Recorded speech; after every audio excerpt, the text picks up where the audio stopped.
President Donald J. Trump is now an old hand at this. I think he's in his third day of office here. So, things are finally starting to settle in. Okay, nothing's settling into. Probably won't for the entire 4 years. But man, the first 48 hours has been quite a blitz of so many different things. We couldn't, I don't think any show could adequately cover the number of even just the executive orders that have been signed, each of which has impact on some aspect of our life here. But Larry Johnson, one of our favorite folks here we have on this channel here, former CIA analyst, author there at sonar21.com, which you see on the screen right there. And in fact, that's what got my attention, why we wanted to have Larry on with us today, because he's talking about the first 48 hours, the good, the bad, and the ugly of Trump. The things that he's done. And Trump is a disruptor by nature, and that's one of the reasons he was brought into office, and he is not disappointed with that disruption tag at the beginning here. But we're going to see sometimes disruptions is good, sometimes it's not so good, and how it actually manifests. So we would like to bring your analyst skills to bear on some of this, Larry, today. And so let's just jump right in. So they had that article up there a second ago, and one of the things that you're talking about is, and by the way, as we go through a lot of this stuff, I'm going to ask some of this, is this good? Is this bad? Is this ugly? How does that fall into the category here? So, well, let's first of all start off with the Hunter Biden laptop story, which seems to never die. It seems to never go away. But now Trump has taken action here at the beginning, and he has taken away the security clearance of the former officials who signed on to this letter, which claimed all kinds of things in the past, and now he's taken away. So first of all, if you could kind of explain to us what that letter was, what was behind it, and what is the significance of this security clearance issue? Sure. And full disclosure up front, I've been old friends with Steve McIsaac, the father of John Paul McIsaac, the laptop repairman. And on the night that the story broke, Steve called me and asked me to get on the phone with his son, JP, and I helped JP because Rudy Giuliani completely dropped the damn ball in protecting JP. So when that laptop story came out, it was real. There was no foreign entanglement or involvement. What these disgusting, despicable former members of the Central Intelligence Agency, the National Security Agency, Defense Intelligence Agency did was they were part of an orchestrated plot by Anthony Blinken. Ever heard of him? So Mr. Blinken went into the CIA and got them to basically say, hey, it's okay. And so these 51 folks signed a letter where they didn't claim outright that this was a Russian disinformation campaign. They said it had all the earmarks, the hallmarks. All this was to cast shade and doubt on a story that was legitimate, that was truthful. One of the 51, Steve Hall, he was a 22-year-old kid in my career trainee class so we entered on duty in the same class back in September 1985. He got in because his daddy had already been part of the CIA. This was part of the Friends and Family program. But shame on Steve and the rest of these folks for indulging in this kind of political activism. This was a direct attempt to sabotage 2020 election, which it did in part. Several of these people, a few of them are no longer involved with classified work as contractors, maybe John Brennan, but Brennan, Hayden, you've got a lot of very senior people that attach their names to that letter. They've had their clearances pulled. They're not getting briefings anymore. More importantly, though, I think a significant number of these people who have contracts with, whether it's Booz Allen, SAIC, all the Beltway bandits you can name, this is going to hurt them in the pocketbook. Good. They deserve it. Oh, and let's not forget, he pulled the clearances for John Bolton as well. Yeah. I'm going to touch on that in just a second. But if you could just kind of explain to us how it normally works, because it seems like, well, I'll just use myself for example. When I retired from the Army in 2015, I think that technically my security clearance, which was a secret at that time, I guess it would continue to be active if I was if I came back into a position or anything, but I had no access to any kind of secret information.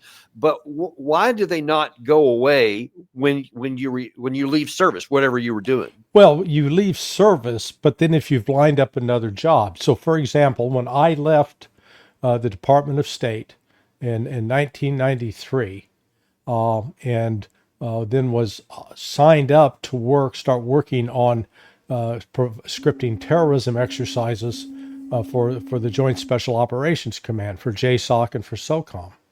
So my clearances were passed to this contractor, and the contractor had a SCIF, a secured classified information facility, that they would hold all the top secret. At the time was still TS, Special Compartmented Information, SCI, with a bunch of other letters, TK,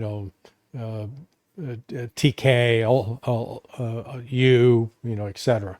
So the contractor would hold it. The clearances would still be active. They were usually run through DOD. And so I maintained my clearances for 23 years, even after I left the CIA and left State Department. So it's very, I guarantee you, probably 60% of the guys and gals on this list are still using their clearances to make some money, and Trump's hit them in the pocketbook. Good. Maybe this will teach intelligence officers. It's one thing to stand up and put your neck out there on truthful information. When there is a legitimate issue of national security, put it out there, take the risk. That's what John Kiriakou did when he came out and was a whistleblower on the torture program. And you look at what happened to him. They went after him. They prosecuted him. These cats lied their asses off. They misrepresented the laptop. In fact, instead of staying silent and staying out of it, they got directly involved because this was about burnishing the credentials of Joe Biden and savaging Donald Trump. And we've now seen 4 years of the disaster, the damage inflicted on the foreign policy front by the likes of Joe Biden, thanks to the enabling activities of these former intelligence officials. Well, so I guess really, when you get down to it, that's actually a pretty tame and a mild retaliation or response for what was done here, because I guess it was simultaneously we're trying to make people not believe that Biden had anything to do with anything. It was all made up, and that it was the Russians trying to help Trump. So it was like a double whammy, and then just a gross misuse and abuse of power, looks like. Yeah.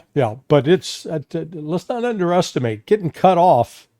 But these people had, I guarantee you, they have contracts, and those contracts are contingent upon them having security clearances where they could go back into their former agencies. They can't do that now.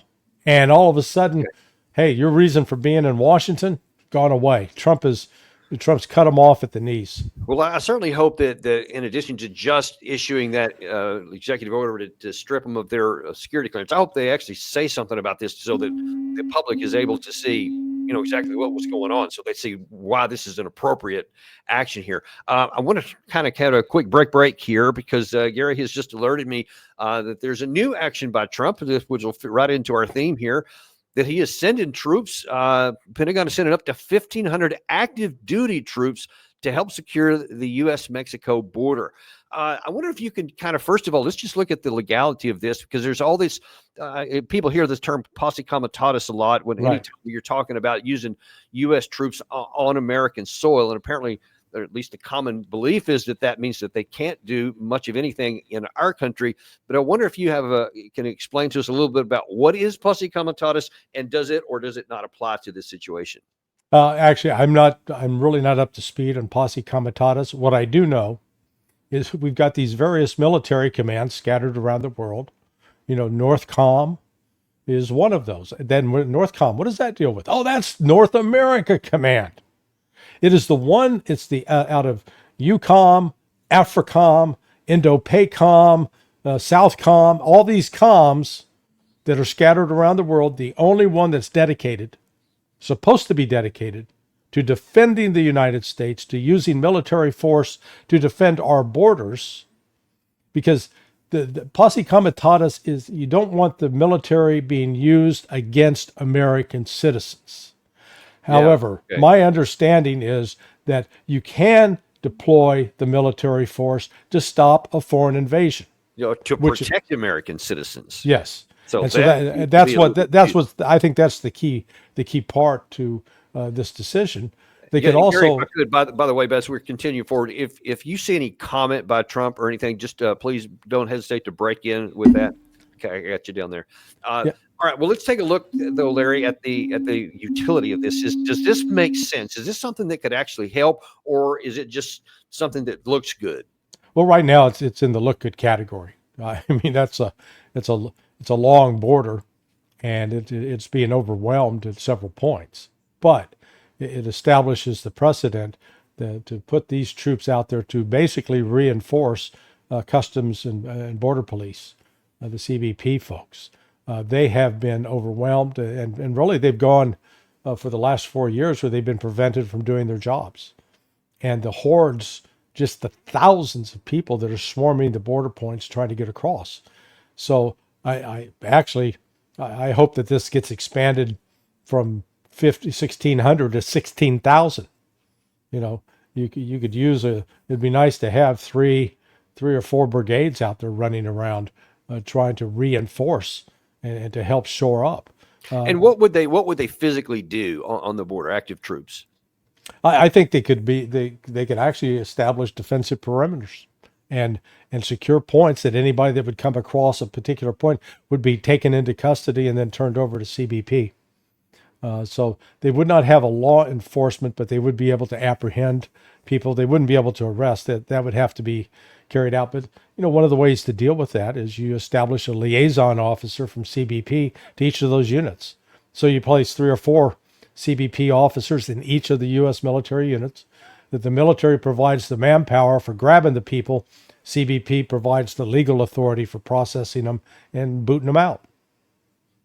Well, I got to say, at least the headline Gary's showing right there, which I assume is probably just popped here. That's I'm for that. I think that I would 10 times rather see our military doing something like this instead of like, oh, I don't know, Syria, where they're just sitting out there wondering if they're going to get bombed by another ISIS related or Iranian related, whatever, something that has nothing to do with our national security. At least down here, they would be doing something that actually keeps us safe.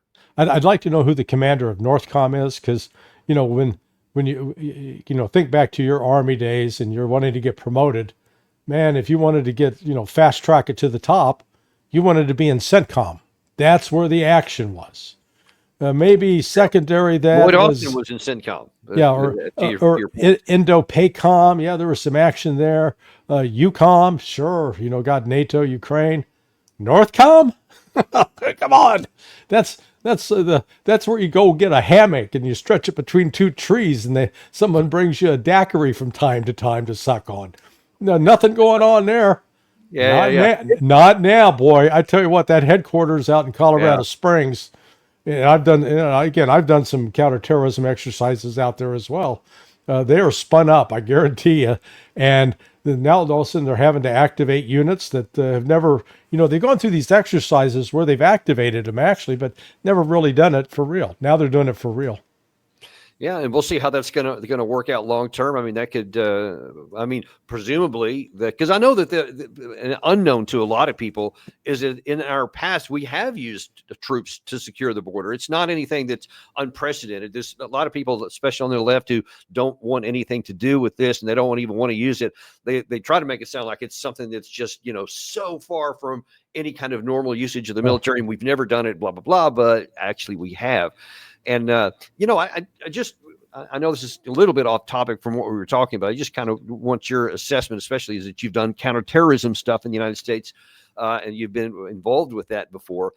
But it seems like whatever immigration policy you want, however many people can come in, whatever categories, that's all fair game that politicians can talk about until they're blue in the face. But whatever they decide, at some point, there's going to be a law passed, and they're going to say, here's the law of the land, et cetera. It seems to me it shouldn't even be an issue of controversy to say that whatever that law is, we're going to use law enforcement, whether that's federal, state, or local, to enforce the law. And that means Nobody comes across the border but those that we allow to come across, and in the way that we come across, and in the way that we deem they can come across. Why is there such a resistance to actually securing the border by so many in America? Because I believe that they want to destroy America. They have, there's no love for this nation, no love for this country as a republic. You and I have both traveled extensively in various countries around the world. And, one of the first things you do when you go into those countries is you have to fill out a card saying, where are you staying? How long are you going to be there? And if it's a country where you don't need a visa, you still got a time limit on how long you can stay there. And then when you go to leave the country, you go through the same process. They check you in and check you out. The United States is the only country I've been in where you come in and they don't check you in, or they don't really check you out. And then so it's easy to come here and blend into society. And it'd be one thing if, there's several problems with this whole illegal immigration. And one of the reasons it's been allowed to thrive and proliferate is because there are people on both sides of the political aisle, Republicans and Democrats, making money off of this. They take a lot of the kids and the juveniles, the teenagers, and they get stuck into chicken farms, putting eggs in egg crates, pig farms, turkey farms. I mean, it's just they are used in jobs that most Americans don't want. They are paid sub-minimum wage. They don't get any health care. They're basically exploited. It's a new form of servitude. And, we've been willing to overlook that. That's coming to an end right now. And these companies, many of them are politically connected, well connected, on both sides of the aisle. That's the thing to emphasize. This is not just a partisan issue. That's why it's been allowed to proliferate. It's all about the money. Actually, it was talking a couple of months back to a certain individual here in D.C. Who's well connected and to both parties, and he told me that in his view, immigration always stays up because it's a big issue that stirs up the base on both sides, and they can point to all different kinds of stuff, but neither side actually wanted the immigration crisis solved, because many on the left, because they said, that can get us votes in some places, which still to this day is very curious to me, why we have laws that allow people who aren't citizens, who don't have ID cards, to vote. I don't get that. But then on the right, there's lots of business owners who benefit from some of the financial things you just talk about there, and they don't want it solved, et cetera. But that leaves a big national security hole in the middle that both sides are helping to enable. And I'd like to see that get shut off. And look, if somebody's here doing a job, pay them fair wages. Be fair about it. I mean, there's no reason not to exploit that. I think that's a terrible thing to do. You can still make money doing it the right way. So that's all I'm saying. And you can keep us safe. So if you're one of those on the left that just wants people to come in for votes, well, I'm out on that too. So we're going to shut that deal down. We're going to make sure that the country is a law-abiding citizen that takes care of people. That would be cool, even if it seems unlikely. Yep. No, I agree. All right. Sorry. We got that was kind of diverted there. Let's jump back to what we were talking about here. We were talking about Trump having cut the security clearance for a lot of people who had anything to do with that Biden laptop disaster. But one of the other specific officials who was for a different reason was the mustachioed one, John Bolton. So and the Hill is reporting today, the President Trump on Tuesday explained why he revoked former National Security Advisor John Bolton's security clearance, saying, I think there was enough time. We take a job, you take a job, you want to do a job, you're going to have security on people and for the rest of their lives. Why should we? Trump said when he asked by reporters. So he didn't really get into any details here. What is your view on why he revoked Bolton's clearance in particular? Well, Bolton wrote a book in which he divulged a variety, classified information, and that it was an attack on Donald Trump. So you can take a shot at the king, man. Get the headshot, or don't take the shot. And it's his own fault. Bolton has been part of the problem. I've got again, I have personal animus towards the man. one of my good friends, Fulton Armstrong. Fulton was a national intelligence officer for Latin America. Fulton was one of my mentors initially at the CIA. He had the Honduras account before me, and then he moved on to Nicaragua. But Bolton accused my friend Fulton of being a Cuban agent, and Bolton got permission to got the U.S. Postal Service to start opening Fulton's private mail. He violated his rights as an American citizen. So Bolton is a tyrant. He's an authoritarian. He was also a neighbor of mine, lived 2.5 blocks up the street from me.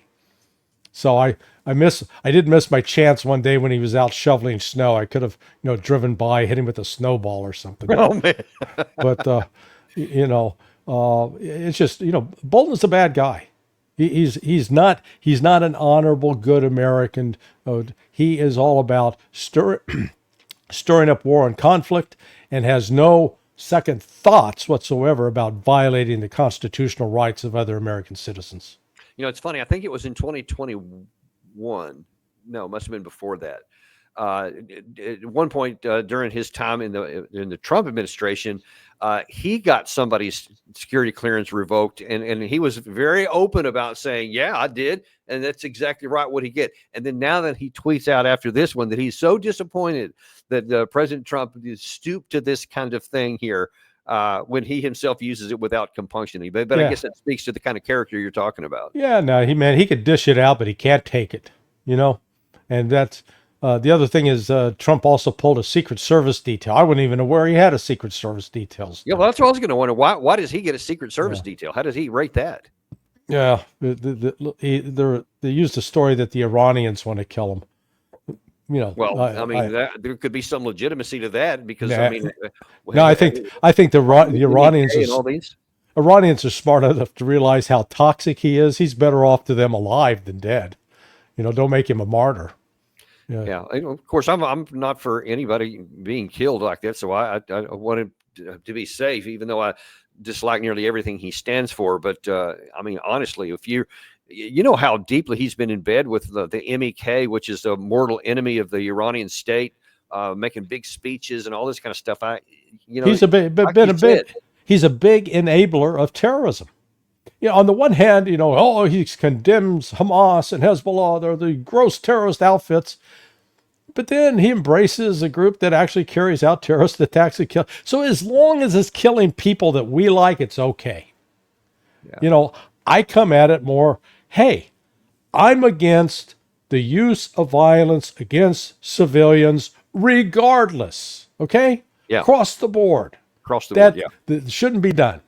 And so that means I will oppose Hamas killing civilians, Hezbollah killing civilians, MEK killing civilians, and all these groups that the United States is backing, including ISIS, al-Nusra, Hayat Tahrir al-Sham.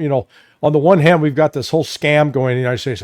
Got all these terrorist cells. They're running around the United States. They're getting ready to rise up and attack. And I'm going, and who are they? Oh, it's ISIS. Oh, you mean the group that we're funding in Syria? Where we've just taken the $10 million bounty off the head of one of their guys? Now they're going to attack us because we didn't pull the bounty off his head soon enough? I mean, come on. This is smacks of classic efforts to manipulate public opinion through fear in order to get you to embrace a narrative and go running with it.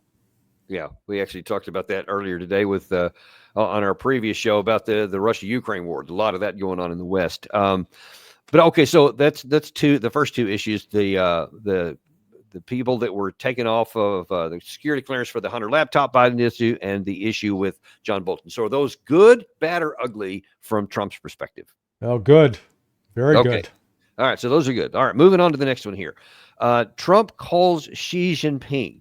It says Trump spoke with his Chinese counterpart on Friday and actually was talking about, that it was a very good call that Trump said that he wants to solve lots of problems with China. But then there's also issues of, is he going to use lots of tariffs on China? Is he going to do other things? Is he going to continue to strengthen Taiwan, et cetera? So how do you see this part playing out? And is this good or bad? Well, there's good and, let's call it, good and ugly. So, oh boy, yeah. So I'm just going to bypass bad, go straight to ugly. Okay. Yeah. So the good part is that Trump's reaching out to Xi Jinping. Xi Jinping's taking the call, and in fact, Xi Jinping and Putin had a conversation, video teleconference. It lasted about 95 minutes. 4 or 5 hours after Trump's Oval Office impromptu press conference on Monday evening, and both they were sharing back and forth. Hey, and she said, "Yeah, I talked to Trump. Trump had contacted me in December.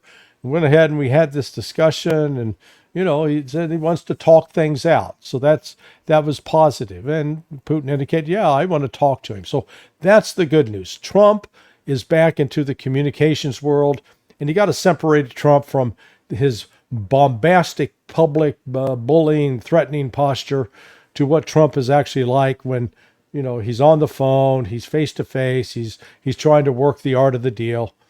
Therefore, he's not a bombast or a bully at that point.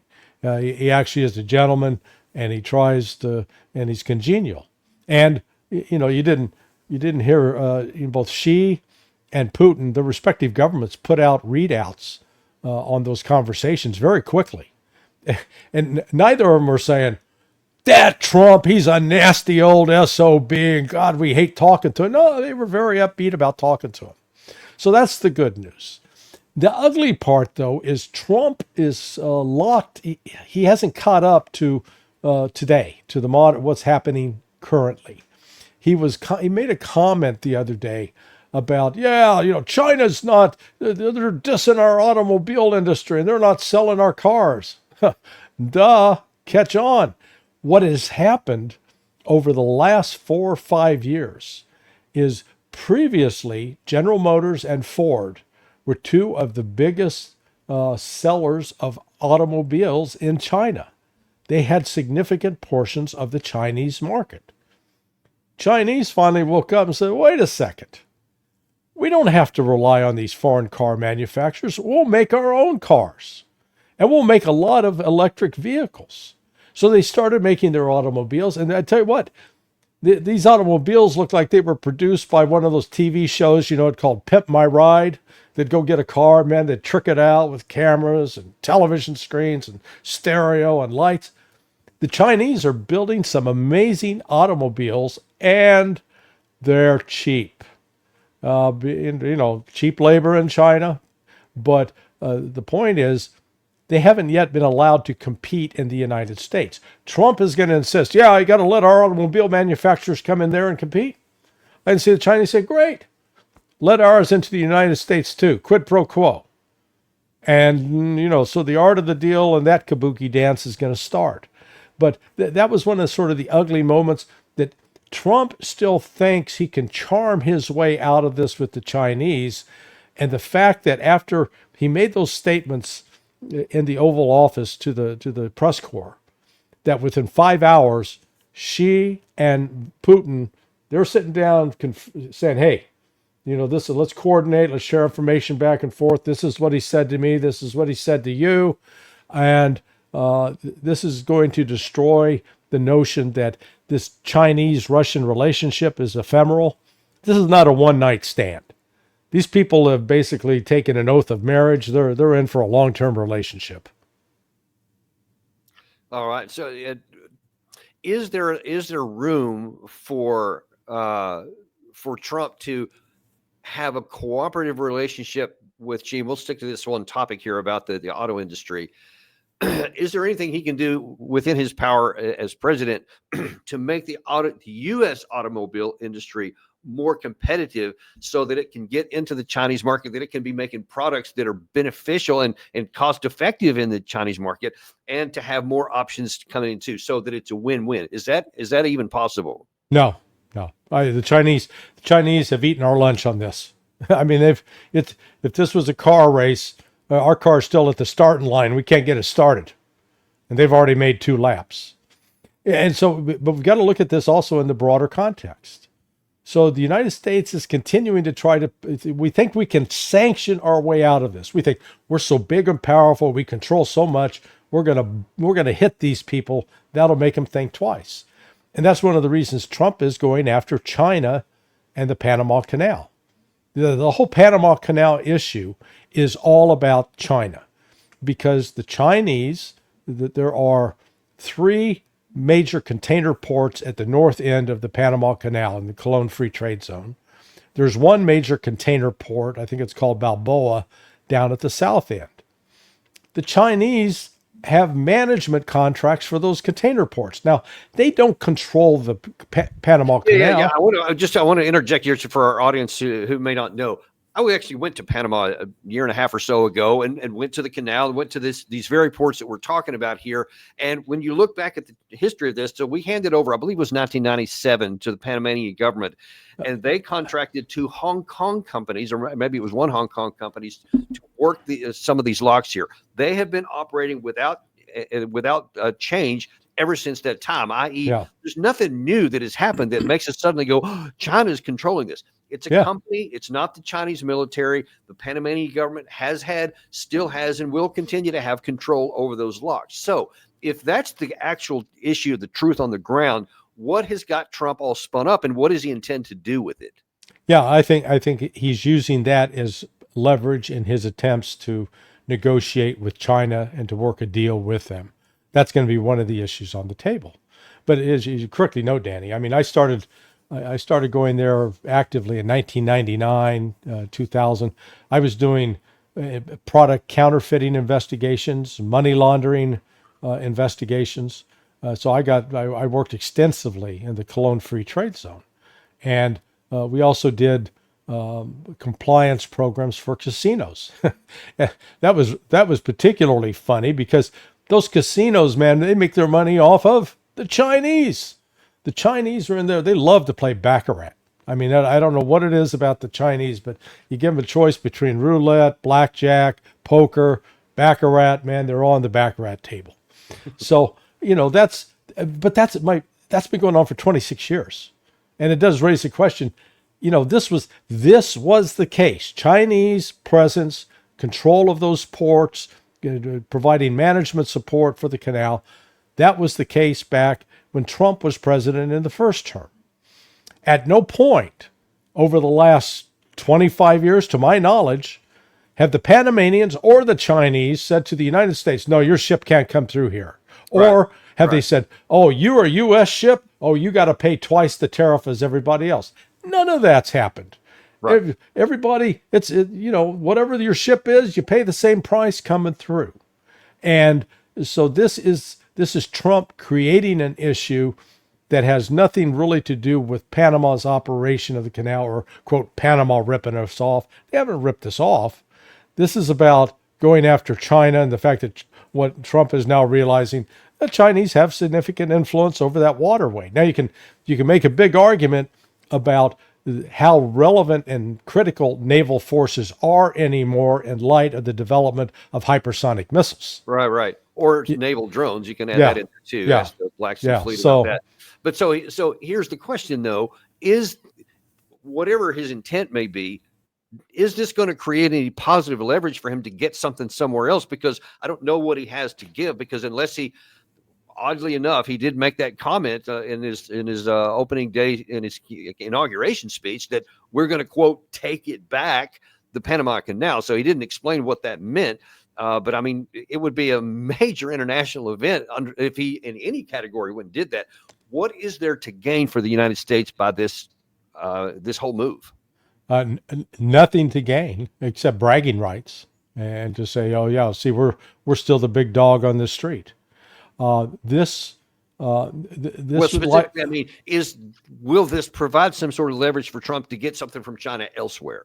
No, I don't believe it would, because what it will create the possibility is if the United States really did take back that canal and try to get control of it, it could be easily sabotaged and, close it down. Basically, if you've taken it from Panama and Panama's not making money off of it, they'll shut it down. It'd be easy to shut down. It's too vulnerable. I was, when I started going to Panama, you still had significant military presence at bases that were both in Panama City and up in Cologne. And, it was, it was one of those things that you had military police patrolling the strip clubs were all throughout Panama City, because to make sure that U.S. troops weren't getting ripped off in the strip clubs. Okay, that was the nature of the U.S. relationship back then. The Panamanians aren't looking for that to come back. So this is okay. So Panama Canal, good, bad, or ugly? Yeah, I think that's bad and ugly. Okay, that maybe get both. All right, moving on to the next one. Hopefully things will start getting better here. Trump has said he wants to talk to Vladimir Putin about having a negotiated settlement with the Russia-Ukraine war. Here's one of the things he recently said. How long do you think it would take to end that conflict? And I have to speak to President Putin. We're going to have to find out. He can't be thrilled. He's not doing so well. I mean, he's grinding it out, but most people thought that war would have been over in about 1 week. And now you're into 3 years, right?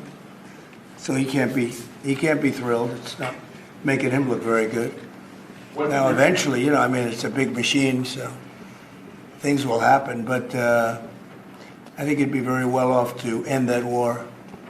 We have numbers that almost 1 million Russian soldiers have been killed.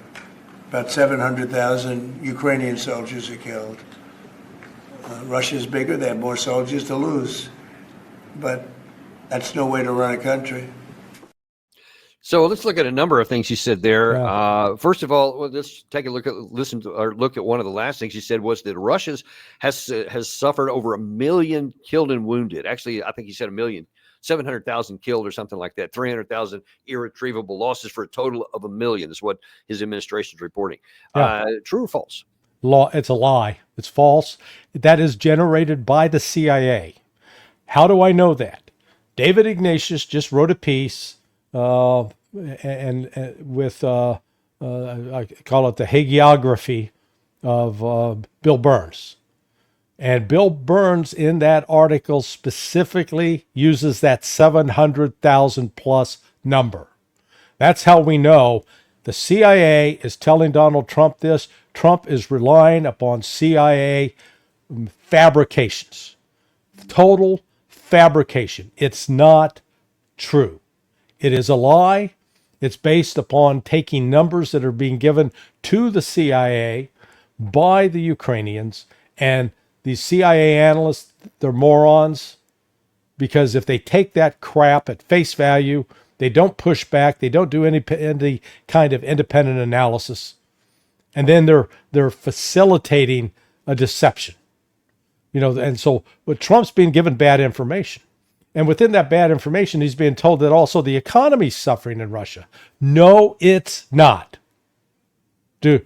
Russia is experiencing some inflation, but it's not inflation generated like the United States, where we're printing money like there's no tomorrow, and we don't have the backing, the economic industrial backbone to back it up. And yet Russia's in a completely different camp. So on both points, this is the ugly part, and this is the bad part as well. Trump is being given false information, and he repeated that. I call it the Milley meme.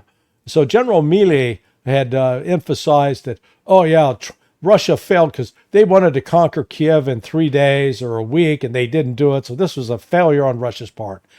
Again, utter nonsense. Russia's initial invasion of Ukraine was 135 to 170,000 soldiers. That is nowhere near the size of force, because they were going up against a 700,000 man Ukrainian army at the time, outnumbered. The normal ratio is the attacking force needs to have 3 times the size of the defending force in order to prevail. Russia was not trying to conquer all of Ukraine, but that's another lie that's been presented.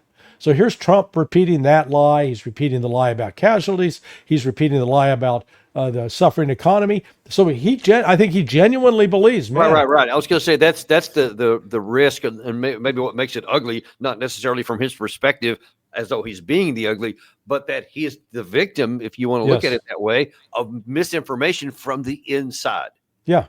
I mean, it's like you got a dark cave up there, and I say, "Oh, go inside. There's nothing in there."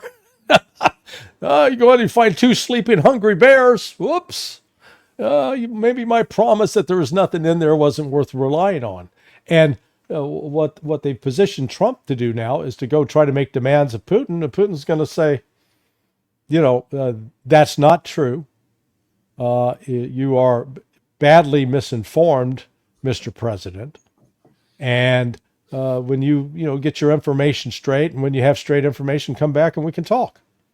And so let's kind of stick on this theme for a second here. So that was what Trump is saying. Here's what President Volodymyr Zelensky is saying about troop numbers. If there are no strong security guarantees, no NATO, no military contingent deployed, no long-range weaponry, how do you think, if Putin comes back,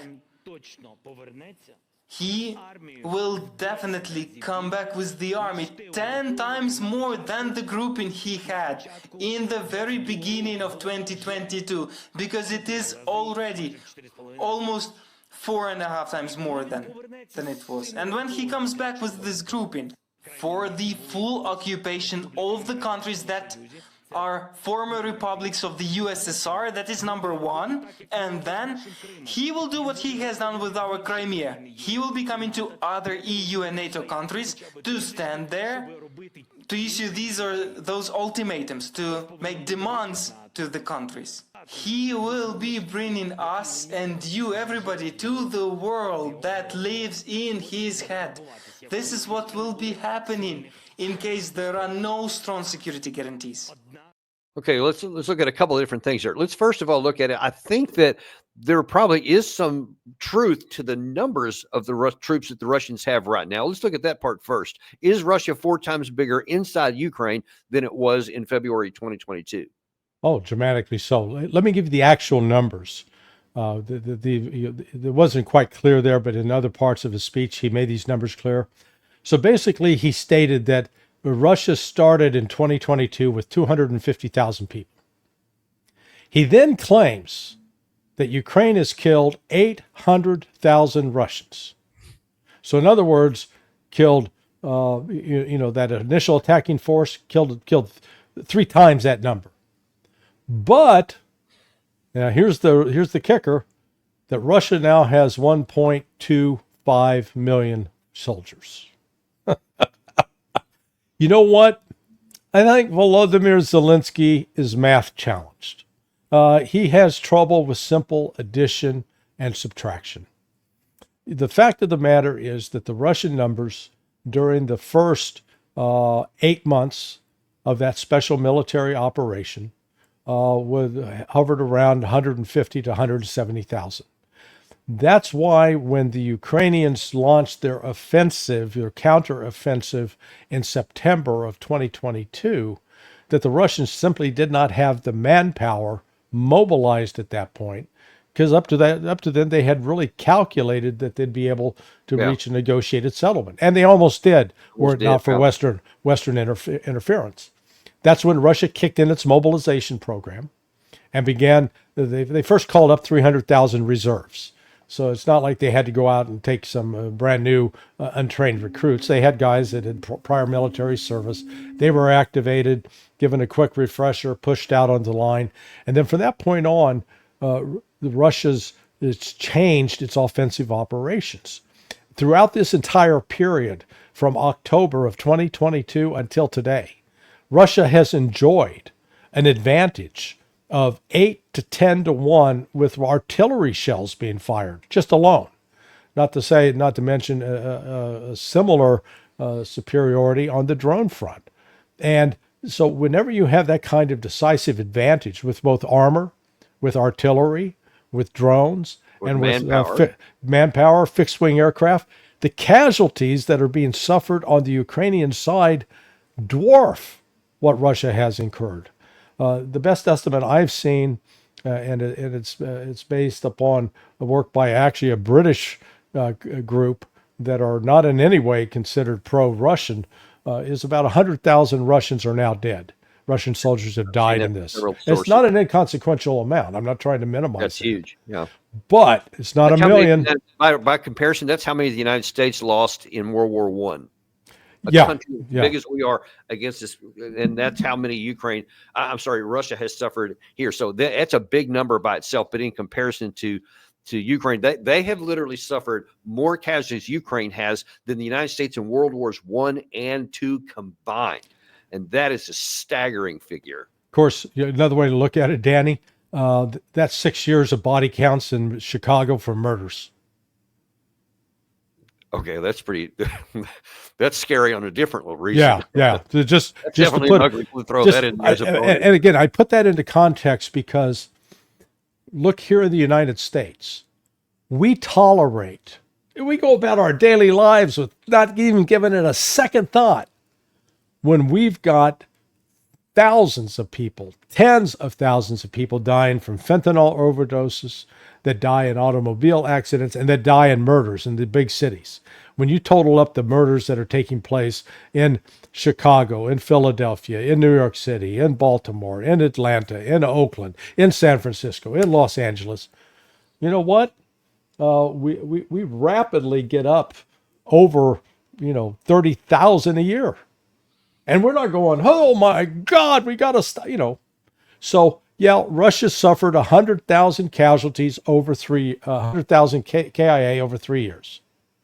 Not the end of the world. It is, they regret it. They honor that dead. They mourn their losses. But this is about an existential fight. Yeah. And that's what we fail to grasp here. And that Ukraine is being used as cannon fodder by the West. Right. Cynically so. Now, I want to peg off that or deflect off of that. So Zelensky is challenged with math, as you just said. You gave us what is almost certainly ballpark figure. No one knows for sure, but those are probably pretty close to being accurate on both sides by independent analysts that I've seen. Right. What about the policy and the future intentions that Zelensky talked about in the second part of that clip there, where he said that Russia is going to build up to 10 times the number what they had in February 22, which, again, from independent analysts I've seen is plausible. They may do that. But he says so that they can come rolling down the same thing that they did to Ukraine in 2022, they're going to start doing to the Baltics and several of these other countries. Yeah. How do you see that? Yeah, no, that's a lie. Russia, number one, Russia's already built up 10 times to what it was in 2022. Okay? So it's already at that number. And it is already creating reserve armies out of a contingency planning by their joint staff, by their general staff, the Stavka, because they anticipate that the possibility of a U.S. NATO attack on them. So they're not sitting back, we're going to wait and see. They're prepping for that. But Russia is not going to invade Europe.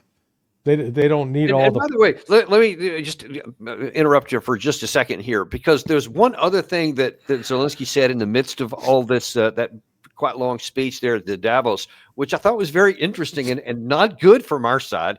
And he said, listen, right now, Ukraine is the biggest land army on all of Europe other than Russia. And then he cited correctly, he said that the next three biggest ones are France, UK, and Germany, none of which are over 200,000, and they don't have any real combat experience at all. So Correct. When you look at it like that, yeah, NATO is not really that strong, even though they have 32 countries. When you're talking about the troops and their capacities and their industrial capacity to sustain war, it's not that high. Yeah, well, in fact, that's why we kept adding countries to NATO, because we needed to add countries so we would maintain manpower levels that we thought would be necessary, because we were not able to sustain and generate those levels on our own. So it's a big grift. It's a scam. And sorry, go ahead. No. I said, and we've got to recognize that we're being bamboozled. So how's about this? What do you say instead of doing what the British, the chief of their armed forces, General Elvis, I think his name is, said a couple of days ago. I know, I'm not making that up. It actually is. Sorry. Anyway, he's saying, we have, in some of the, I've seen the German generals saying the same thing recently. We need to start building up our forces because within 8 to 10 years, we could be fighting on the ground against Russia. So first of all, it's like, okay, how's about instead of like saying there's going to be a future war, so let's start building up forces to get ready for it, we start talking about maybe diplomacy. Yeah. And it seems to me, now I want you to comment on what I'm about to show you afterwards. Is this just Vladimir Putin just saying whatever he wants so that he can secretly connive a way to be able to conquer all of Europe because he wants to recreate the Soviet Union? Or is he actually being honest and, hey, if we just engage with them in a rational diplomatic pace, we might be able to solve this so there's no war from anybody in the next 8 to 10 years? Check this out. What we need is not just a ceasefire. We need peace, a long-lasting peace. We don't have any preconditions for talks. We are ready to engage in a conversation without preconditions.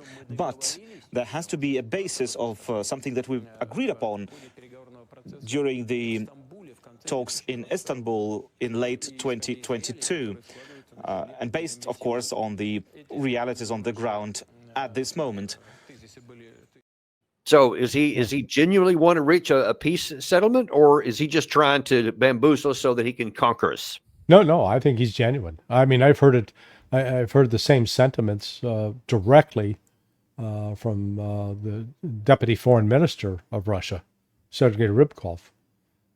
We've heard it repeatedly from Sergei Lavrov, the foreign minister. This Western mythology about Russian aggression, Russian attempts to, quote, recreate the empire. It's like, okay, can we stop with this empire crap? The only countries in the world that have been building global empires are the United States, France, and the great United Kingdom, Great Britain. That's it. You don't see China going out, establishing military bases, installing governments, running covert actions to subvert the democratic electoral processes in other countries. Chinese aren't doing that. Russians aren't doing that. We're doing it. God, we turn every minute. We see it. We've done it. We tried it in Romania. We're trying it in Armenia. We're trying it in Georgia. We don't stop. We're this country, the United States, is out of control on that front. We've become addicted to covert action, and it's all about our wanting to control. And then Trump comes in and goes, we're going to take Panama, we're going to take Greenland. And it just reinforces this attitude. Whereas, why do you have to fight him? Why you're insisting right away there's nothing to be discussed? Russia's been very upfront and direct and clear about what it wanted.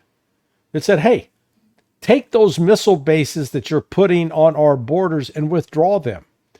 And Putin had agreement from Joe Biden in December of 2021 to do that very thing. And yet in January, when Sergei Lavrov, the foreign minister, sat down with that creep, Antony Blinken, to solidify that agreement, Blinken basically said, no, Biden didn't know what he's talking about. He didn't mean that. No, we're going to do whatever we want. You can go screw yourselves. Russia said, okay. Next stop, special military operation. This is provoked by the United States. There's no other way to look at it. By the way, I don't know if you saw the New York Times toward the end of last week came out with a piece that said that, as you and I have talked about on our show, I believe before, that there was, other than the Istanbul opportunity, which was the best chance to end the war, which ironically had a provision that after everything had been accomplished, the Russian military would have withdrawn back to its own side there, ostensibly leaving the Kiev in charge of everything. But we'll talk about that later. But the next biggest one came in November of 2022 when Chairman of the Joint Chiefs of Staff said this is the best time for the reasons you just mentioned a second ago about how Russia had suffered two pretty meaningful battlefield setbacks and losses in battles in Kherson and Kharkiv Oblast. Milley came out and said, this is the best time because Russia's hurting and the your side's on the up and up. This is a good time for negotiated settlement. We now know, and I didn't know this before, I didn't even heard rumors to this effect, but the New York Times is reporting that actually Blinken himself undermined this. He's the one that said no, we're going to continue fighting. We're going to get ready for this offensive in 2023. And that is, I think, one of the biggest condemnations of Blinken's leadership that you can have. Sorry about that. Again, this But no, so that the point being that's you talk about what Blinken has done. I mean, that once I think all this dust has settled from once this thing's finally resolved, the people are going to go back and go, you had a chance to end the war in 2022. Your chairman of your Joint Chiefs of Staff said, yes, this is the time to do it. And your alleged senior diplomat overrode the general who was advocating peace. And instead we have God only knows how many hundreds of thousands of Ukrainians have died since that time. Yeah, I think there's an element of truth to that story, but you also can't rule out that this is part of what you'd call image repair by Milley. You know, Milley trying to put himself in the most favorable light, recognizing that the party's over as far as Ukraine is concerned, and there's going to be a blame game going around. So he's getting out front to say, hey, I'm not the blame. It wasn't my fault. I tried to stop this thing. Now, he didn't really, because all along he continued to go along with the decisions. You know what?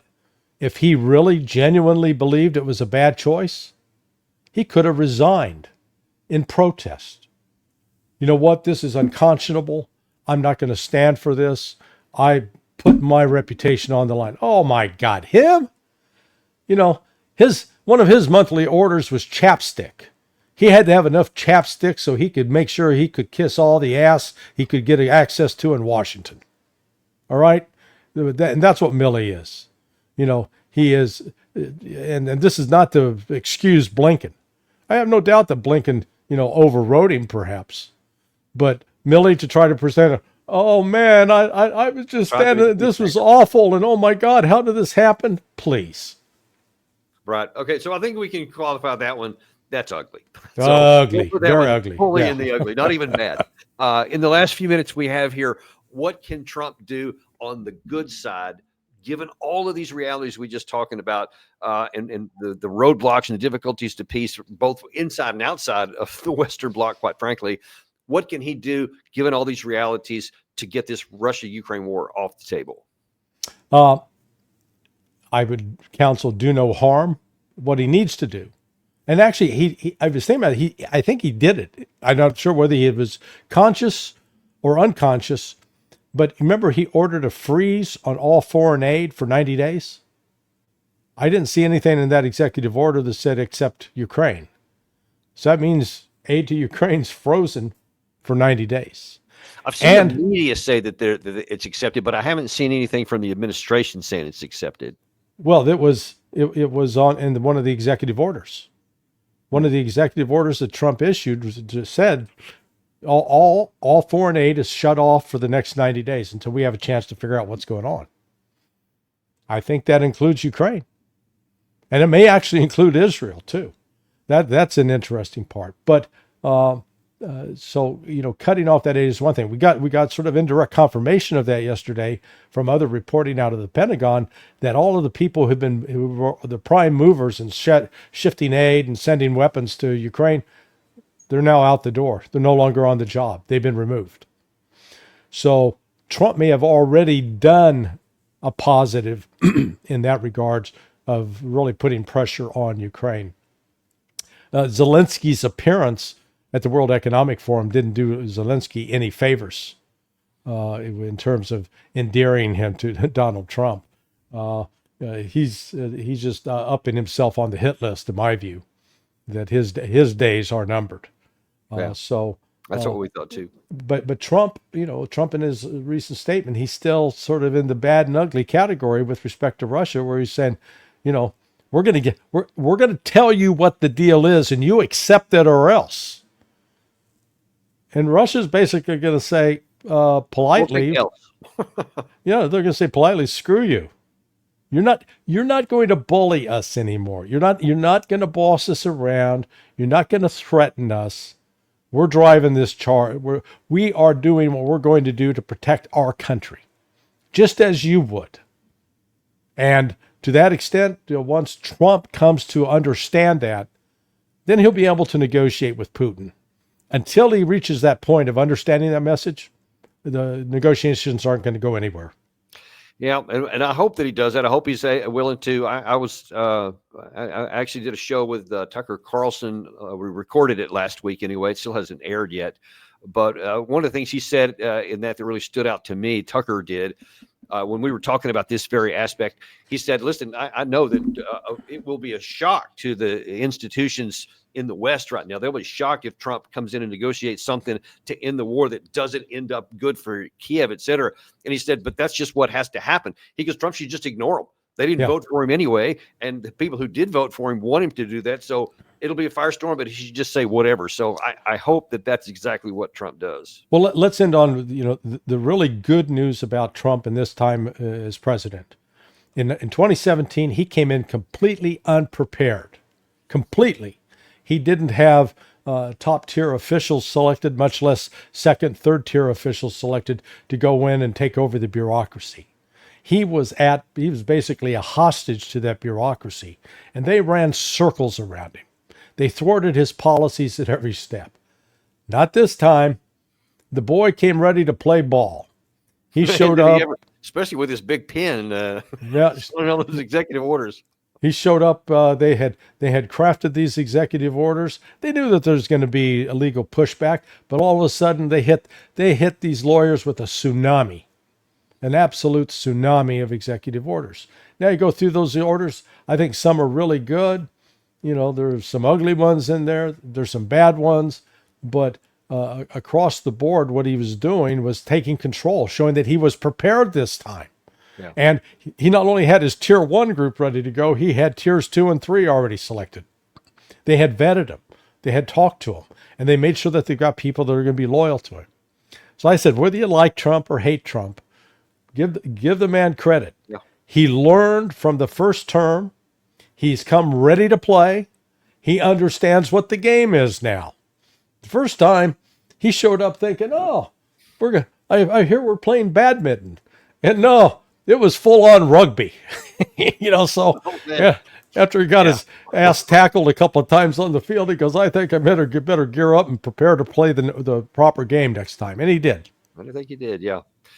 And we'll continue to see how it works out. We see that whole. You can go to sonar21.com where you can read some of the stuff that Larry's been talking about here. He's got a whole list of a lot of those executive orders that are listed on this site there. Certainly recommend you guys do that. As always, Larry, thanks for coming on today and giving your view on some of these things. Especially, I didn't even know that you had some personal knowledge about the whole Hunter Biden laptop issue there. Yeah. That was fascinating. So good to hear that, and appreciate you sharing that on the air here today. Yeah, you're most welcome, and thank you for having me. Always our pleasure, and always our pleasure to have you guys on as well.